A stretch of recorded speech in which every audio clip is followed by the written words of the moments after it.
What is up, everybody? I am back on that same spot where I found my massive late 1700s coin spill, trying to find out what I have left behind. And it looks like we've got a whole nother foundation right here. So this place could still be pretty interesting. Let's get to it. Well, at least I know what this one is. Button. Hitting 11, like right under the surface. It's like an inch down, and it is an old one. It might even be, maybe tomback. Kind of looks like a spun back a little bit. Alright, I am in the foundation, and it is just iron, but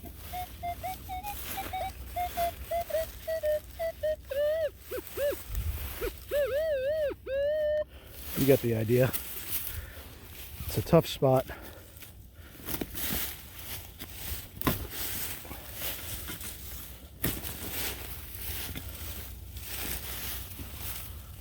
Ugh. There's a bunch of iron right there.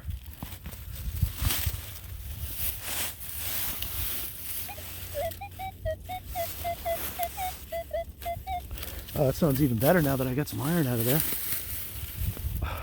Sorry for the ambient noise. Okay. Okay. Oh, there it is. Oh, I bet I see a shank sticking out. Yeah. Wow. That's dandy of the day right there. All right, that's actually a button to be excited about. That's a beauty. Oh man, just a little GW on there would really make my day. Yeah, big old plain dandy, but perfect condition. It's amazing. Okay, and this one was like 16 inches down. Real twitchy, and it deserves to be because it is an ox shoe. Just like a horseshoe, but for oxen.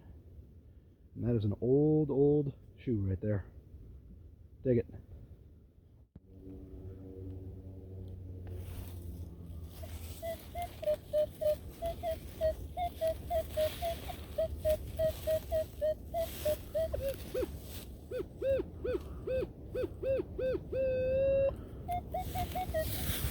Well, that sounds bouncy, but I have found many a good coin around here that sounded that bouncy. So that sounds like a pretty good signal to me today.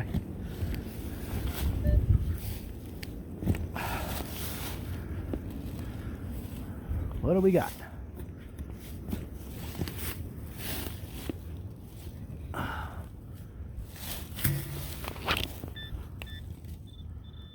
Right down there. And out here. Coin or button? I'm kind of calling button.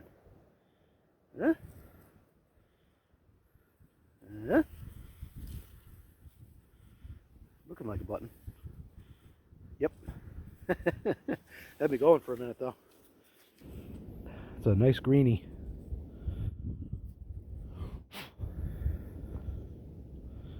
Wow.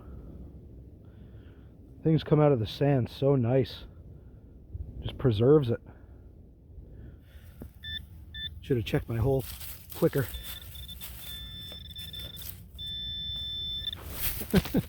Same hole.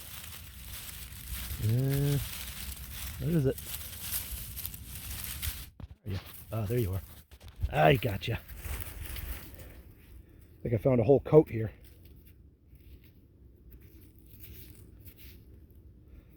Another nothing, but a nice button. Here's a piece of history. Not precious, but that is an old eating utensil. Before they had 3-tong, they had 2-tong forks. Look at that pocket of iron in there. Just busted open. It's cool how that corrosion works. It's almost like a geode. Cool. I think those are called tines, actually. Not sure. Button.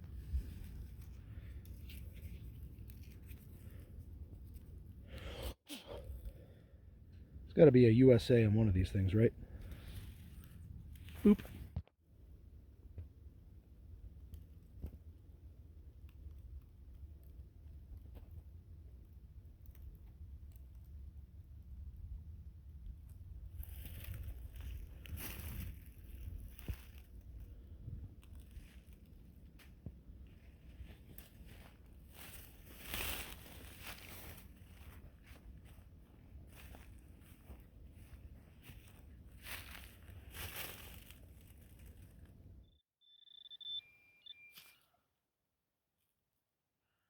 What am I missing here? Oh, God.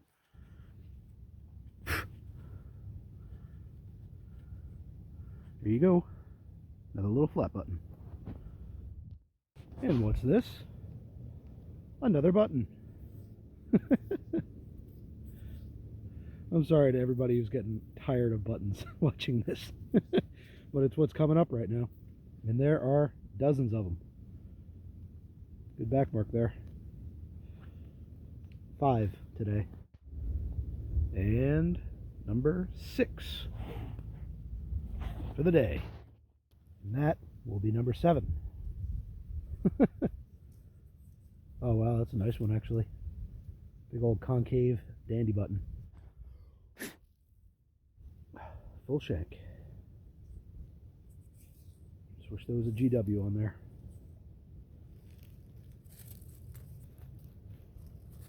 Getting pretty full. Well, here's an interesting one. That was hitting 15, 16, all of 6-7 inches down. And normally I'd just say it's a squash bullet, but this has a really, really nice flat face on both sides. And that edge seems to be flattened as well. So I am going to say that this is an old lead token. I'm going to have to look a little closer to see if there's any sort of stamp on it. But could have been some sort of a trading token. Maybe a game token of some sort. Who knows? It's always good to save these things and clean them up a little bit because they could have some really interesting stuff on them. And of course, this is the area where I found early 1700s, late 1700s stuff. I found 1600s, you know, Native American kettle points. So in an area like this, definitely do not sneeze at a target like this. Well, this is a pretty stupid spot to be. Underneath all these gigantic widowmakers, just propped up on this kind of live branch. But digging a 20 target underneath it has proven worthwhile. I think we got ourselves like a nice little knee buckle. Something like that. Oh, it's 2 pieces. 2 pieces, but it's still got that pin. Yeah, that looks knee buckle size to me. That's a really nice piece of history. Okay, time to get out from underneath this stuff. Ugh. And right next to that knee buckle, right there, digging on like a 12 to 14 signal, which doesn't really make sense for this. Should have definitely been like 18, 19, but got a nice big old flat button. Perfect condition. That's what I want to see. There you go. It's got a weird shank going on. Focus, please. See that? There's like a hole in the soldering. It's pretty interesting. Nice. Let's keep going. Knee buckle, flat button, flat button. 1, 2, 3. This one's got a lot of iron caking going on it. Looks like there must have been a nail in there with it. Something like that just fused to it. See if I can jackhammer that thing off later. Cool. Nice old relics. Okay. Knee buckle, flat button, health risk, 16 signal.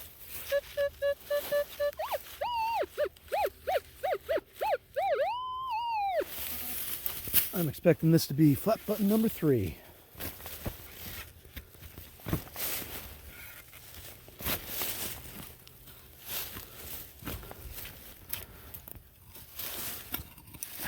Right. Yep.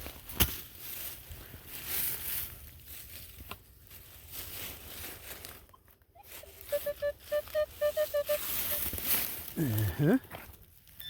Oh, is that it right there? You can see it right here. Yep. Whoa, that almost looks like a love token. Would have been bent up on one side, bent down on the other side. Looks pretty intentional, honestly. Could be one of those. Usually that would be a silver, though. Old silver coin. This almost does look coin size to me. A little too thin, probably. Let's brush it off, see if there's anything going on. This is pretty tough to tell. But it really could have been like a love token. They would have bent one side down on one side for one person and then bent up the other side. Would have signified their connection. There's these kind of marring sort of scrapes on it. And I'm seeing no evidence of a shank whatsoever. My focus. So it could be. Tough to tell. It's kind of hand hewn though. You see these cuts on the side there. So a really cheap love token, perhaps. Definitely late 1700s with all the other relics here. So pretty cool no matter what it is. Good afternoon, everybody. Day 3, back on the same spot, approaching frostbite. I think we're about 20 degrees today, and then the wind chill on top of that. So I've only got a couple of hours out here today, but I just can't keep away from this place, you know? First desirable target. My face doesn't even work right now because it's so cold. First desirable target, hitting 15, 16, we got a little toe tap. A little piece of metal that would have gone on the front of your shoe. You can see all the little tack holes from the nails. That would have protected your shoes from wearing out too quick. Not a bad way to start the day. Moving on. And second desirable of the day, just stuck in the iron, literally. There's like a bunch of iron like caked to it. Nice little flat button.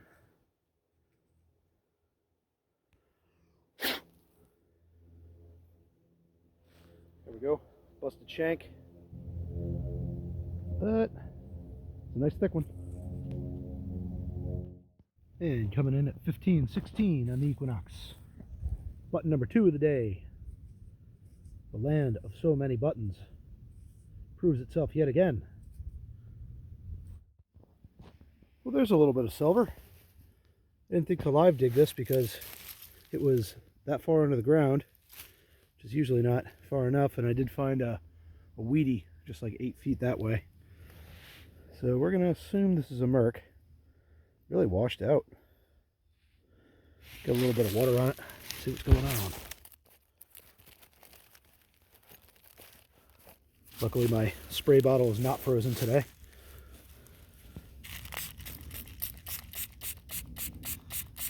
Whew, this thing's had a rough life. Yep, little Merc. There you go. We even get a date. It's 17. Second year, if it is. I just can't see. Maybe a 19? I do see 191.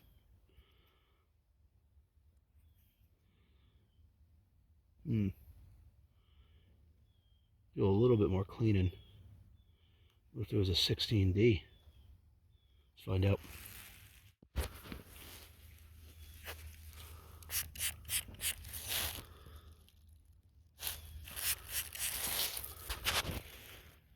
It's really nice against that moss, huh?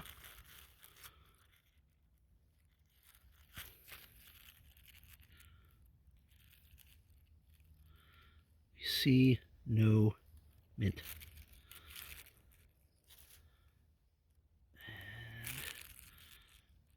And that's tough to tell.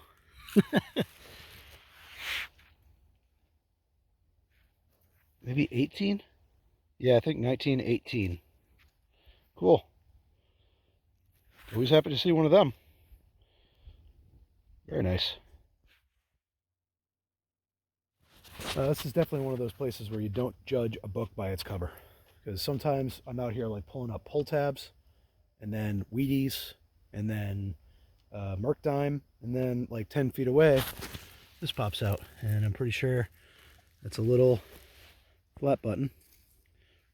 Looks kind of like a spunback too, which might be really old. Usually spunbacks are late 17s. A lot of the time you get a spunback tomback button, which is partially silver too. So, yep, that does look like a spunback to me. But anyway, definitely, you know, don't omit a target just because there's some trash next to it. Could be something great just a couple of feet away.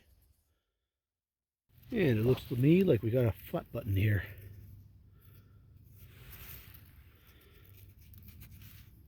Yes, sir. Nice little flat button. Maybe a pattern. Usually not a pattern. Got a back mark. It's a good sign. Well, this is definitely a first for me. It's a bear. I got a little baby black bear. No sterling mark or anything like that. But on an old road where I'm expecting to find like coppers and maybe reals and buttons and stuff, this was definitely a little surprise. So, well, taking my little bear home. Nah, I couldn't resist one more dig, but this one actually turned up something kind of interesting for this place. I found like, I don't know, over 20 buttons here, I think. And this is the first two-piece that I've found. Odd. Very fancy. Gilt. Two-piece button. Cool. Huh. Maybe this foundation on the end was newer than the other one. Interesting. And we are back at home wrapping up yet another awesome hunt. This place was staggeringly full of buttons. For the last 3 episodes, I have been digging this place, and I think overall I've gotten like close to 40 buttons, which is wild. Like this, maybe it was some sort of an establishment, maybe it was just a really well-to-do home, but they certainly had some clothing. The one two-piece button that came out of this place. No back mark. Extremely fancy. Definitely gilt. Moving on. Some of these back marks just came out amazing. I've been doing my usual process with a very fine wire wheel on my Dremel. Just kind of skimming off the dirt, and it leaves all the patina, which is amazing. And usually reveals some details that I just didn't even know were there. Like these awesome back marks. This is a gilt. We've got another gilt right here. So I think that some of these may have been on the same article of clothing, because there's a few buttons here that are similar to each other.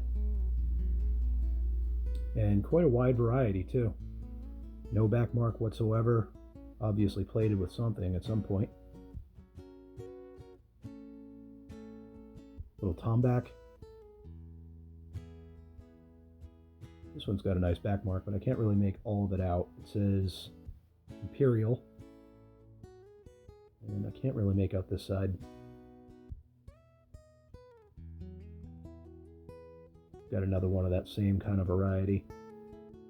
That says Quality. Probably just Quality Gilt, I'm assuming. Some of these are really rubbed out too, which is kind of odd to me. Usually you see a pretty pronounced back mark if there was one. Like this one, you can just barely make out gilt and NM or WN. I don't know which way you hold it. Yeah, actually, some of these have beautiful patterns on them too.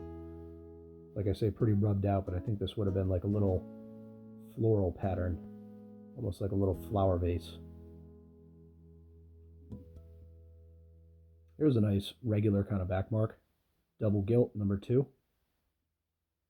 And a lot of these seem to have London origins, or British origins rather. This is a pretty interesting one because it's got a hole in the soldering, which I have never seen before. That might have been like a, like a homemade fix. Like maybe this button broke and they resoldered the shank on their own.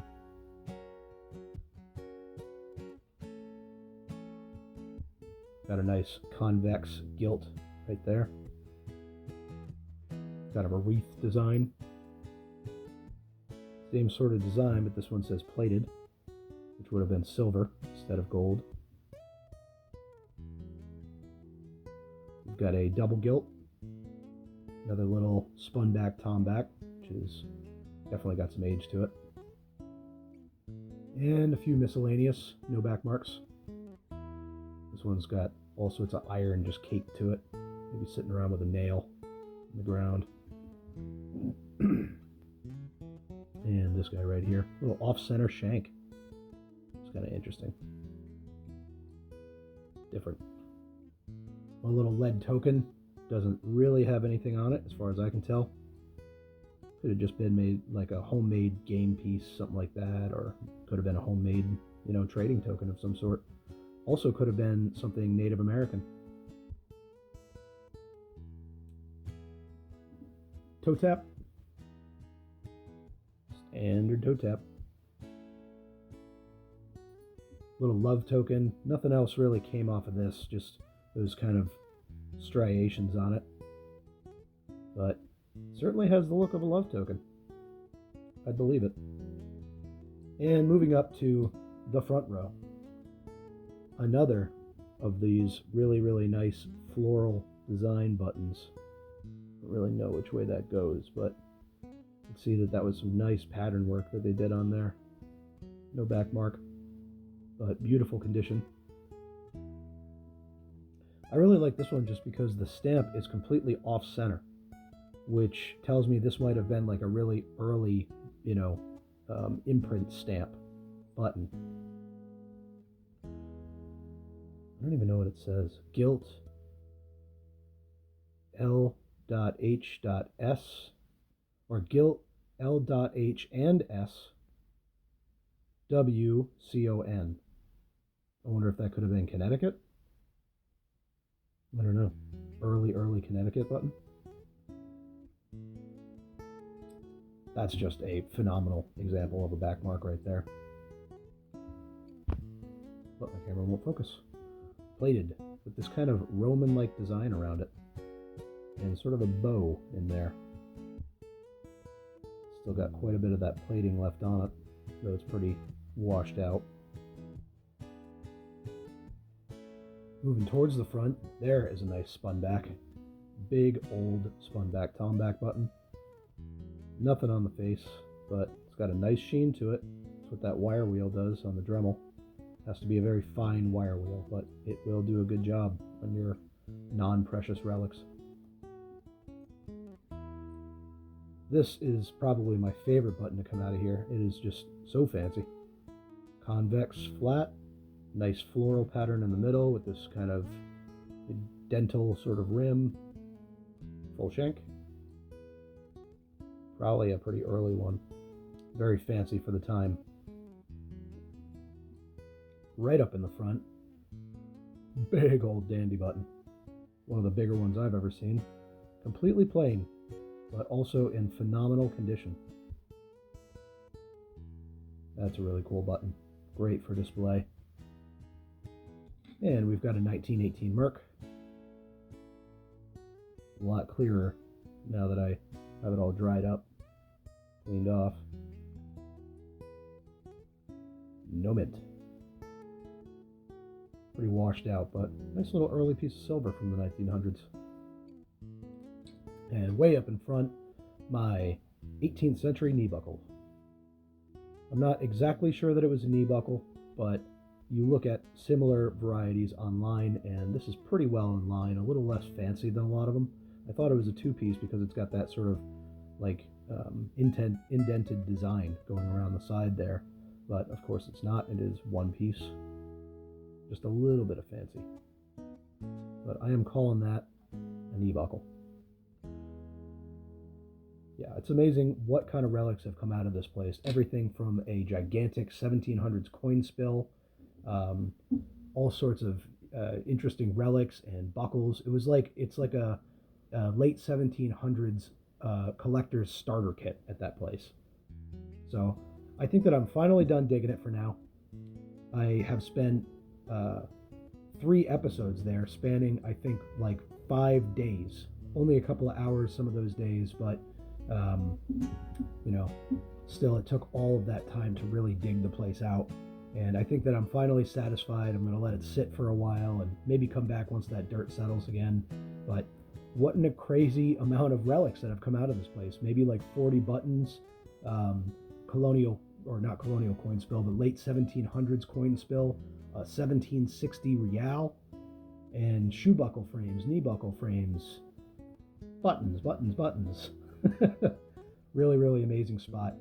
So thank you guys once again for joining me on this awesome journey. And if you like what you saw, please like and subscribe. Get out there and dig cool stuff up.